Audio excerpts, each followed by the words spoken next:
ನಮಸ್ಕಾರ ವೀಕ್ಷಕರೇ, ಬೆಂಗಳೂರು ನ್ಯೂಸ್ 9ಗೆ ಸ್ವಾಗತ. ನಾನು ನೇಹಾ ನಾಟಕರ್.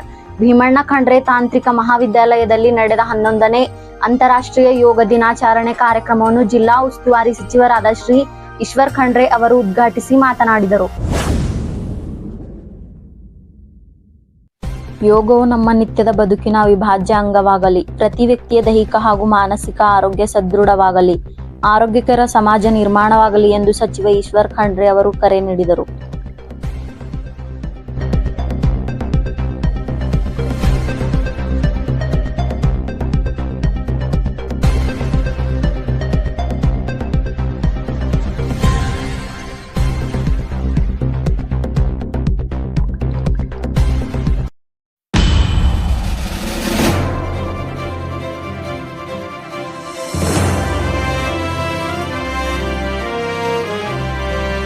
ಅಂತಾರಾಷ್ಟ್ರೀಯ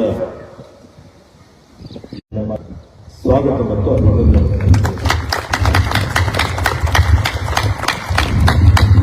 ನನಗೆ ಮೊನ್ನೆ ಪ್ರಕಾಶ್ ಮಾಸಟ್ಟಿ ಅವರು ಫೋನ್ ಮಾಡಿದ್ರು, ಬಸವರಾಜು ಫೋನ್ ಮಾಡಿದ್ರು. ಈ ಸಲ ಯೋಗ ದಿನಾಚರಣೆ ಎಲ್ಲಿ ಆಯೋಜನೆ ಮಾಡೋದು? ನಾವು ಹಿಂದೆ ಸುಮಾರು ವರ್ಷಗಳ ಕೆಳಗಡೆ ಅಲ್ಲೇ ನಿಮ್ಮ ಒಂದು ಹಾಲ್ನಲ್ಲಿ ಯೋಗ ದಿನಾಚರಣೆ ಆಚರಿಸುತ್ತೇವೆ. ಅದರಿಂದ ಇಲ್ಲಿ ನಮ್ಮ ವಿದ್ಯಾರ್ಥಿಗಳ ಜೊತೆಯಲ್ಲಿ ಯೋಗ ದಿನಾಚರಣೆ ಆಚರಿಸೋಣ ಅಂತ ಹೇಳಿದ್ದೇನೆ. ಬೆಂಗಳೂರಿನಿಂದ ಬರೋದು ಇವತ್ತು ನಾನು ಬೆಳಿಗ್ಗೆ 7 ಗಂಟೆಗೆ ಬರ್ತೀನಿ ಅಂತ ಹೇಳಿದ್ರೆ ಆ ಜಿಲ್ಲಾಡಳಿತದಿಂದ ಬೀದರ್ನಲ್ಲಿ ಆಯೋಜನೆ ಮಾಡಿದ್ರು 6:30 ಗಂಟೆಗೆ. ಬೀದರ್ನಲ್ಲಿ ಜಿಲ್ಲಾ ಉಸ್ತುವಾರಿ ಸಚಿವನಾಗಿ ಅಲ್ಲಿ ಉದ್ಘಾಟನೆ ಮಾಡಬೇಕಾಗಿತ್ತು ಮತ್ತು ಆ ಕಾರ್ಯಕ್ರಮದಲ್ಲಿ ಪಾಲ್ಗೊಳ್ಳಬೇಕಾಗಿತ್ತು. ಹೀಗಾಗಿ ನಾನು ಬೆಳಿಗ್ಗೆ 5:30 ಗಂಟೆಗೆ ಇಲ್ಲಿ ಬೀದರ್ಗೆ ಹೋಗಿ ಬೀದರ್ನಲ್ಲಿ 7:40 ಯೋಗಾಭ್ಯಾಸದಲ್ಲಿ ನಾನು ಭಾಗವಹಿಸಿ ಇಲ್ಲಿಗೆ ಬರಲಿಕ್ಕೆ ವಿಳಂಬ ಆಗಿದೆ. ನೀವೆಲ್ಲ ಕಾಯ್ಬೇಕಾದಂತಹ ಪರಿಸ್ಥಿತಿ ಬಂದರು. ಆದರೂ ತಾವೆಲ್ಲ ಅತ್ಯಂತ ತಾಳ್ಮೆಯಿಂದ ಇವತ್ತು ಈ ಒಂದು ಯೋಗ ಕಾರ್ಯಕ್ರಮದಲ್ಲಿ ಭಾಗವಹಿಸಿದ್ದೀರಿ. ಅದಕ್ಕೆ ಮತ್ತೊಮ್ಮೆ ಅದಕ್ಕೆ ಧನ್ಯವಾದಗಳು. ಯೋಗ ಅಂದರೆ ಏನು? ಯೋಗ ಅಂದರೆ ಒಗ್ಗೂಡಿಸುವಂಥದ್ದು. ಯೋಗ ಅಂತ ಹೇಳಿದ್ರೆ ಇದು ಸಂಸ್ಕೃತದ ಒಂದು ಪದ ಇದೆ. ನಮ್ಮ ದೇಶದಲ್ಲಿ ಪುರಾತನ ಕಾಲದಿಂದಲೂ ಇವತ್ತೇನು ಪತಾಂಜಲಿ ಇವತ್ತೇನು ಋಷಿಗಳಿದ್ದರು, ಆ ಸಮಯದಿಂದ ಹಿಡ್ಕೊಂಡು ಇವತ್ತು ಯೋಗದ ಬಗ್ಗೆ ಅಂದರೆ ನಮ್ಮ ಮನಸ್ಸು ಮತ್ತು ದೇಹ ಸುಸ್ಥಿರವಾಗಿರಬೇಕು.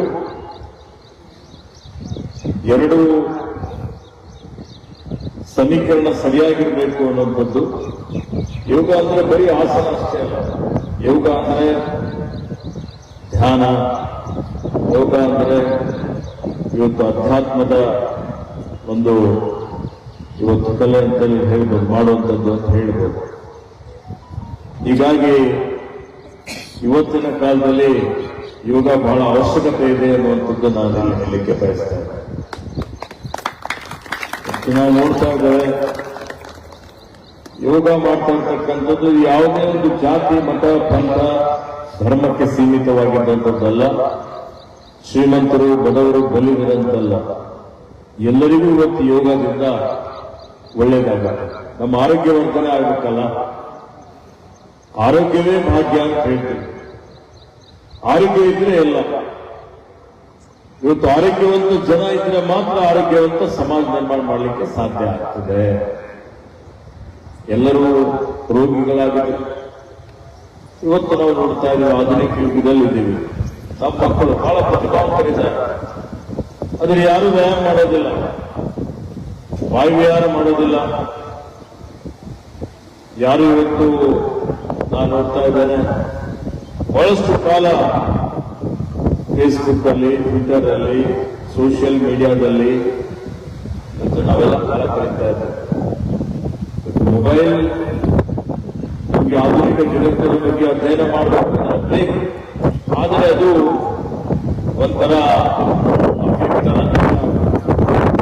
ಯಾರು ರಾತ್ರಿ 10 ಗಂಟೆಯಲ್ಲಿ 12 ಗಂಟೆಯಲ್ಲಿ ನಮ್ಮ ಮಕ್ಕಳು ನಾನು ನೋಡ್ತಾ ಇದ್ದೇನೆ, ಸಣ್ಣ ಮಗುನೇ ಇದೆ ಅಂದ್ರೆ ಮೊಬೈಲ್ ಕೊಟ್ಟರೆ ಬಂದ್ ಮಾಡೋದು ನಾವು ನೋಡ್ತಾ ಇದ್ದೇನೆ. ಬಹಳ ಏನಾಗ್ತಾ ಇದೆ, ಮಾನಸಿಕವಾಗಿ ಮನುಷ್ಯ ದುರ್ಬಲ ಎಲ್ಲ ನಾವು ಅದ್ರ ಮೇಲೆ ಅವಲಂಬಿತರಾಗ್ತಾ ಇದ್ದಾರೆ. ಇದರಿಂದ ಬಹಳಷ್ಟು ಅನಾಹುತಗಳು ಆಗ್ತಾ ಇದೆ. ಈಗ ಇವತ್ತು ಏಕಾಗ್ರತೆ ಇರಬೇಕು, ಮನಸ್ಸು ಚಂಚಲ ಇರ್ತದೆ. ಆ ಮನಸ್ಸಿಗೆ ನಮ್ಮಲ್ಲಿ ಅದಕ್ಕೆ ಒಂದು ನಿಯಂತ್ರಣ ಬೇಕು. ನಮ್ಮ ಆಸೆಗಳಿಗೆ